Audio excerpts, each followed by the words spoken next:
and welcome back to another video. Fantasy Girl here, back in action, and I just wanted to talk real quick about a wonderful little surprise that I woke up to this morning.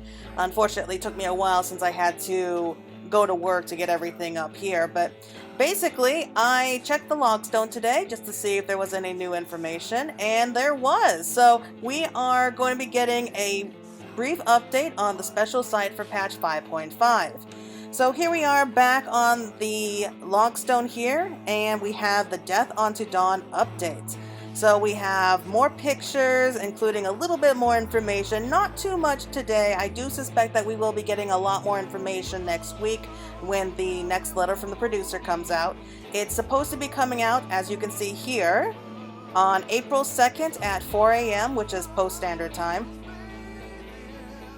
which is Pacific time there. So that's going to be going over a lot more information about patch 5.5, which is part 2, and I am betting that we are going to be getting the trailer for that. So just another week, everyone, just one more week, and we'll be able to at least get the trailer, which I cannot wait for.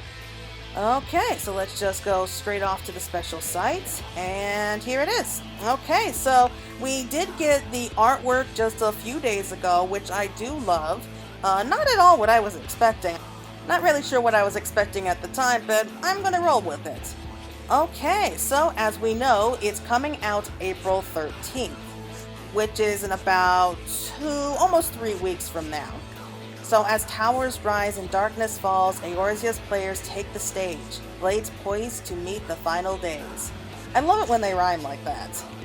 So we have a few more screenshots about the main scenario quest, as well as the new dungeon, including some of the equipment and armor that we can get from that. And finally, we have the brief look at the diamond weapon. So let's go on down here for the new story. So the Scions have finally succeeded in discovering a cure for tempering, which should prove instrumental in allowing the Eorzean Alliance and the land's beast tribes to settle their differences. Prospects of peace may soon fall to ruin, however, as Fan Daniel and the Torotholoi scheme to recreate the final days, and ominous towers rise in all corners of the realm. With the servants of chaos amassing at every turn, will the Scions uncover their plot before it's too late? So during the last letter from the producer, at least I think it was that, it was either that or the showcase, we did get this particular screenshot here, where we have the Scions and the Alliance all gathered together in the war room back in Alamigo. I love that they added Graha there in the corner there too. So here, they're really going to be talking about what to do about the towers. That's my bet anyway.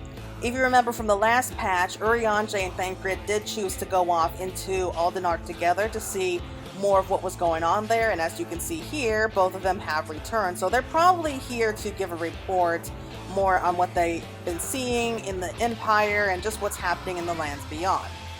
So the Scions and the Alliance are all gathering together to see what should be done, probably to discuss what they learned about the towers. And as you can see, Lise is definitely here, so she was not killed like some people have been saying that she was at the end of patch 5.4, so she's definitely going to be there, unless she's secretly been tempered and none of us realize it yet, which I find kind of ridiculous.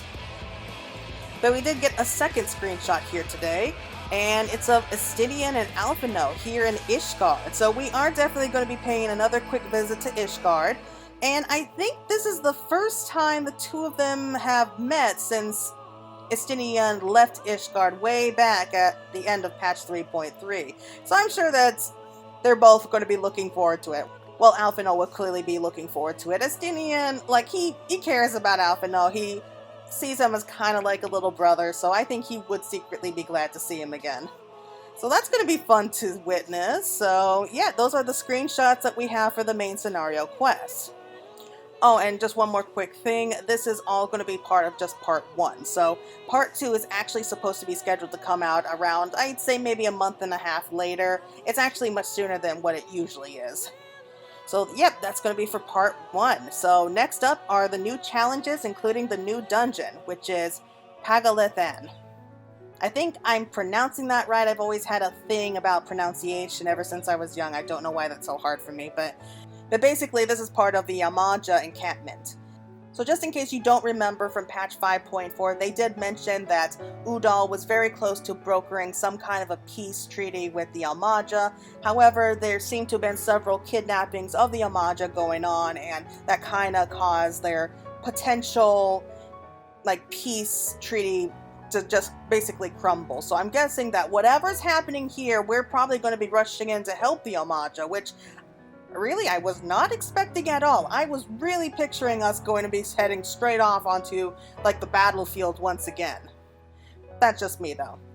However, through the herding of livestock keeps the nomadic Almaja constantly on the move across the sweeping plains of Paglth'an, the permanent settlement of Zomlak offers respite for the wary and a venture for gathering for both political and social.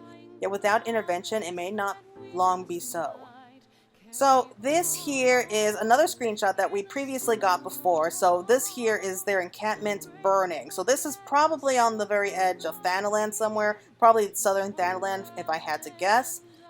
And we see the tower clearly in the distance against the setting sun. We see everything burning here. I'm guessing that Fandaniel is attacking here, or maybe these beasts are going to start attacking the Almaja and we decide to go off and help them. Maybe as a sign of peace, the Warrior of Light is not only here to kill your gods, they're here to help you. So I'm kind of got that image in my head, so I'm guessing that's what it's going to be about. So the next one here is going to be one of the bosses. If I had to guess, I would say this would be the second boss. So it's some kind of lightning-based creature. I see a lot of Almaja in this particular creature. And there's a lot of lightning and thunder attacks, it looks like. I really have no clue what this is or where it came from. If I had to guess, I would say that Fandaniel is somehow doing this. He's somehow trying to experiment with these monsters. And I'm guessing he's just trying this out on the beastmen first, just to kind of see how it would all go before he unleashes it on the people themselves.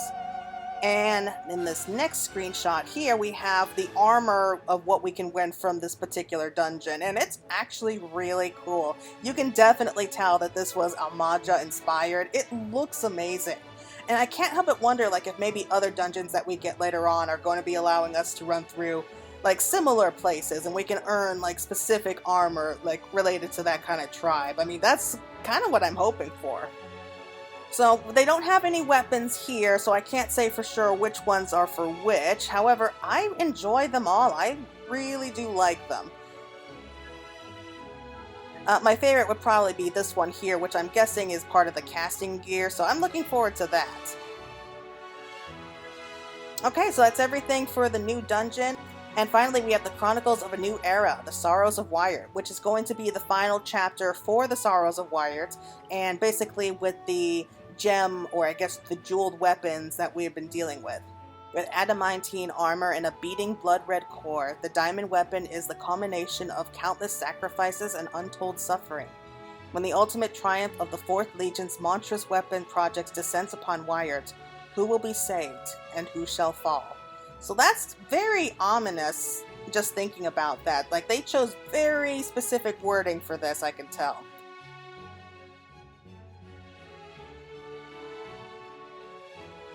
So this here is a couple screenshots of what we have, and I gotta admit, the last time, the cutscenes that we got after fighting the Emerald weapon, they were kind of disturbing. More than a little disturbing, at least to me they was. But yes, I can't believe it, we're finally facing off against the diamond weapon, which is going to be the most powerful, the most dangerous of all the weapons. And so this is also going to be putting a close to the Sorrows of Werlyt questline. Yeah, I don't like the storyline so well. I mean, it was interesting at first, it really was, but it just took a really quick nosedive, especially after the Emerald weapon. So I'm hoping at the very least Square Enix gives us an opportunity to see this guy die. I want him dead, there's no doubt. He's like an Umbridge in my eyes. He needs to die after everything that he put us through last time. And also we have Gaius here, and I can't say for sure. I mean, judging from what we saw before during the Emerald Weapon battlefield, I suppose, when everything changed, it looks like that we're in Werlyt right now, and he does not look happy. So I'm thinking that I don't think Gaius is going to die here. That's the thing. I really don't think that Gaius is going to die. I think he still has a little bit more life in him. I think that this is really going to be him facing off against our psychotic nut job, and oh, I really do hope that he's the one who's going to put an end to him. I mean, I personally would love to see our Warrior of Light take care of this sick, twisted Gartlian, but I would love it even more if Gaius took care of him. I would love to see him really just nail it. Oh man, I just thinking about it makes me excited. So I do think that this is going to be a hard one for Gaius. So yeah, I think that we're going to be finally learning some more information about how this whole thing is going to end with him and his adopted kids. So, if you remember, we still have Ellie and Alphonse, I think that's his name, but he still has 2 adopted kids that he is looking out for. Ellie is in our custody now, so she's safe for the time being, but, well, there's no guarantee. This is a Final Fantasy game, so there's no guarantee she's going to stay safe for much longer. So yes, that's everything that we know so far. We do have the pictures all down here. We do have a lot more information coming our way. We don't know everything that's going to be happening yet. We will be getting a lot more information, I think, during the next letter from the producer, which again is coming out in another week. And I can't wait. I am so looking forward to the trailer and seeing how this whole story is going to end. Shadowbringers was just an amazing story, amazing expansion all the way through, and I really hope that they do some justice for this. Anyway, everyone, that's going to be it for now. Thank you all so much for watching. I will continue to post any kind of updates to the special site, just keeping you all updated on what's happening. But yeah, that's it for right now. Thank you all so much for watching, and this is Fantasy Girl signing out.